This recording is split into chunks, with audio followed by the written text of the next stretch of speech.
The Wonderful Wizard of Oz. Chapter 17. How the Balloon Was Launched. For 3 days Dorothy heard nothing from Oz. These were sad days for the little girl. Although her friends were all quite happy and contented. The Scarecrow told them there were wonderful thoughts in his head. But he would not say what they were. Because he knew no one could understand them but himself. When the Tin Woodman walked about, he felt his heart rattling around in his breast. And he told Dorothy he had discovered it to be a kinder and more tender heart than the one he had owned when he was made of flesh. The Lion declared he was afraid of nothing on earth, and would gladly face an army or a dozen of the fierce Kalidas. Thus each of the little party was satisfied except Dorothy, who longed more than ever to get back to Kansas. On the 4th day, to her great joy, Oz sent for her. And when she entered the throne room he greeted her pleasantly. "Sit down, my dear. I think I have found the way to get you out of this country."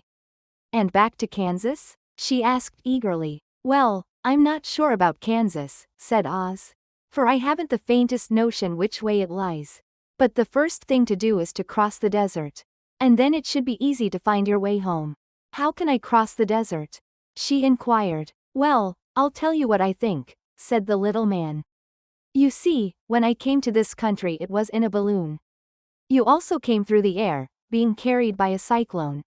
So I believe the best way to get across the desert will be through the air. Now, it is quite beyond my powers to make a cyclone.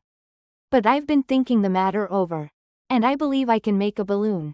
"How?" asked Dorothy. "A balloon," said Oz, "is made of silk, which is coated with glue to keep the gas in it. I have plenty of silk in the palace.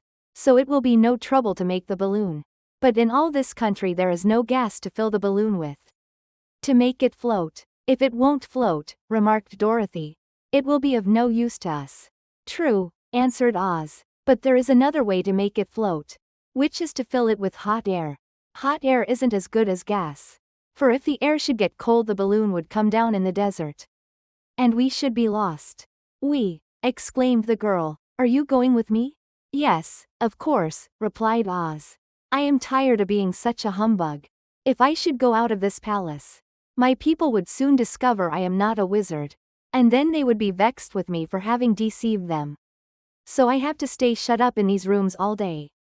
And it gets tiresome. I'd much rather go back to Kansas with you and be in a circus again." "I shall be glad to have your company," said Dorothy. "Thank you," he answered. "Now, if you will help me sew the silk together, we will begin to work on our balloon." So Dorothy took a needle and thread. And as fast as Oz cut the strips of silk into proper shape, the girl sewed them neatly together. First there was a strip of light green silk. Then a strip of dark green. And then a strip of emerald green. For Oz had a fancy to make the balloon in different shades of the color about them. It took 3 days to sew all the strips together. But when it was finished they had a big bag of green silk, more than 20 feet long. Then Oz painted it on the inside with a coat of thin glue to make it airtight. After which he announced that the balloon was ready. "But we must have a basket to ride in," he said. So he sent the soldier with the green whiskers for a big clothes basket, which he fastened with many ropes to the bottom of the balloon. When it was all ready, Oz sent word to his people that he was going to make a visit to a great brother wizard who lived in the clouds. The news spread rapidly throughout the city, and everyone came to see the wonderful sight. Oz ordered the balloon carried out in front of the palace, and the people gazed upon it with much curiosity. The Tin Woodman had chopped a big pile of wood, and now he made a fire of it. And Oz held the bottom of the balloon over the fire, so that the hot air that arose from it would be caught in the silken bag. Gradually the balloon swelled out and rose into the air, until finally the basket just touched the ground. Then Oz got into the basket and said to all the people in a loud voice, "I am now going away to make a visit. While I am gone the Scarecrow will rule over you. I command you to obey him as you would me." The balloon was by this time tugging hard at the rope that held it to the ground, for the air within it was hot, and this made it so much lighter in weight than the air without, that it pulled hard to rise into the sky. "Come, Dorothy," cried the wizard. "Hurry up, or the balloon will fly away." "I can't find Toto anywhere," replied Dorothy, who did not wish to leave her little dog behind. Toto had run into the crowd to bark at a kitten. And Dorothy at last found him. She picked him up and ran towards the balloon. She was within a few steps of it. And Oz was holding out his hands to help her into the basket. When, crack, went the ropes. And the balloon rose into the air without her. "Come back," she screamed. "I want to go, too."